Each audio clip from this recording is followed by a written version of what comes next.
You know what's fascinating about tourists? They pack their bags, book flights, spend thousands of dollars, and then travel halfway across the world just to spit on foreign sidewalks, litter pristine beaches, and treat traffic rules like optional suggestions.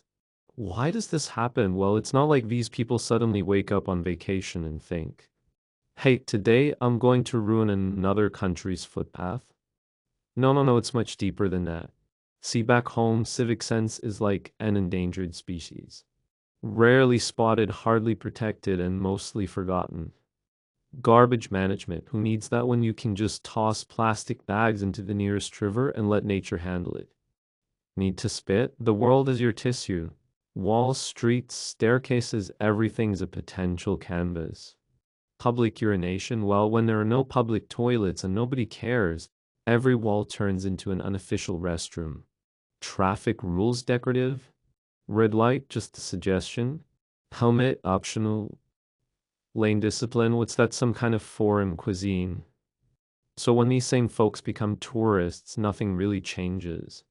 They don't transform into responsible, rule-following citizens just because they've crossed an international border.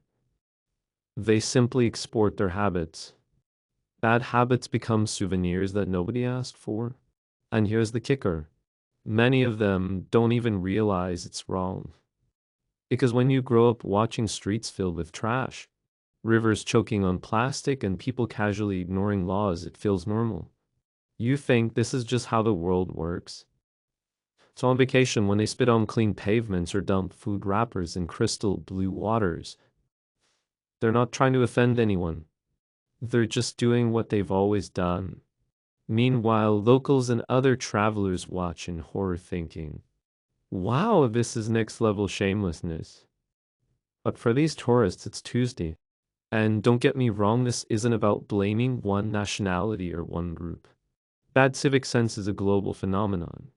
We've got drunk Westerners smashing beer bottles on beaches, spring breakers treating cities like open-air nightclubs, and yes, many Asian tourists adding their own flavor of chaos. But the pattern is always the same. If a country never taught you to respect public spaces, you won't suddenly start doing it abroad. Civic sense isn't included in your boarding pass. It's not magically available for download during your flight. And then people ask, why do locals hate tourists? Well, maybe because tourists don't just bring their money, they also bring their mess. So here's a radical thought. If you can afford a flight ticket, a hotel, and an overpriced cocktail, maybe you can also afford to carry your trash to a bin. Maybe you can wait for a toilet instead of turning a heritage site wall into a bathroom. Maybe you can learn that a traffic light in another country also means stop, not press horn louder.